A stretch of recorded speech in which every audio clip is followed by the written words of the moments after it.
So let's talk a little bit about the element phosphorus and its importance to life and how it cycles through living systems. So we're going to talk about the phosphorus cycle. So first, it's important to appreciate that phosphorus is a very reactive element, so it's seldom found by itself.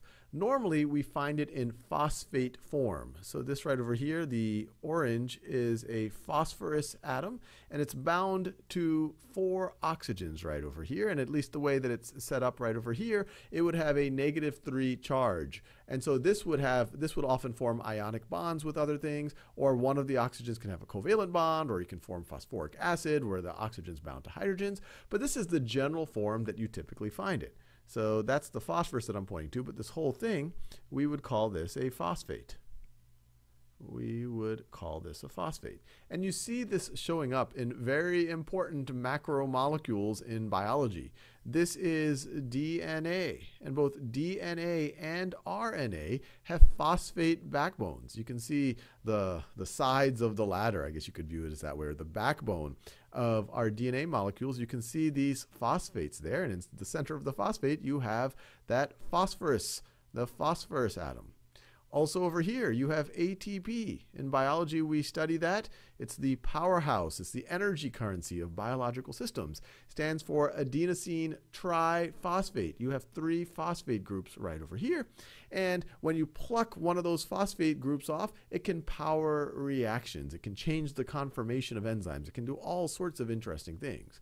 So hopefully you can appreciate that phosphate is essential for life, because life as we know it involves ATP and involves DNA and many, many other things that phosphates are involved with. Now phosphate, or phosphorus I should say in particular, is a little bit different than carbon or nitrogen in that it's not found in the atmosphere. It's not typically found as a gas. Instead, phosphate is going to be found in rocks, and it's going to be phosphate-based rocks. There will be other elements in there. It could be chlorine. It could be, well, there's a bunch of different types of phosphate rocks. But when they're in their sedimentary form, so let me create some soil here. So let's say this soil has some phosphates in it. Well, then it allows things like plants to grow in that soil. So this is a plant growing in that soil. And the plant, and we've talked about it before, it's fixing carbon from the atmosphere using light energy, but its phosphate is going to come from the soil. That phosphate was already there, and that helps that plant grow because that plant needs that phosphate for its ATP, its DNA, its RNA, and for other things.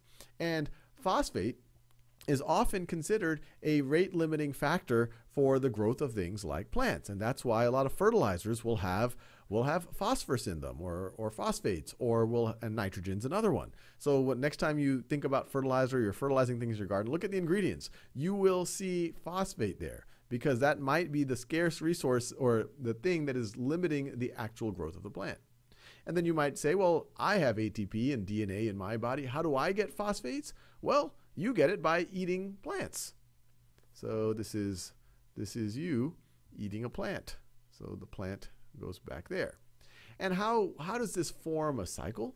Well, when any of this living matter dies, and I've said it in a previous video, I'll show the dead plant because a dead animal it's just a little darker.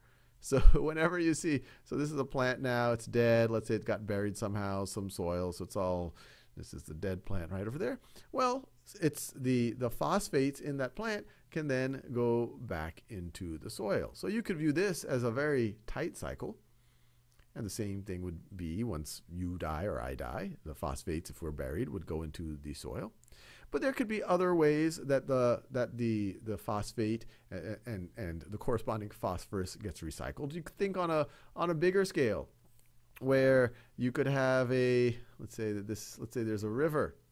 There's a river right over here. This is either a very small river or a very big plant that I drew. And so that river can take phosphates from that soil and it could put it into the ocean, and then those phosphates could be used by sea life. And then when that sea life dies, it goes to the base of the ocean floor, and at some point in the future, that base of the ocean floor could be pushed up and a plant grows on it. So you can imagine all sorts of these cycles. And we're actually seeing more and more of this as human beings have said, hey, if phosphate is the rate limiting factor for the growth of plants, and we need to grow a lot of plants in order to feed ourselves, well, we've started mining it, and we've started adding a lot more to the soil, but it also allows a lot of that to be washed away into our rivers and streams and eventually end up in the ocean. And as we'll see, this can actually have very negative consequences for our biosphere.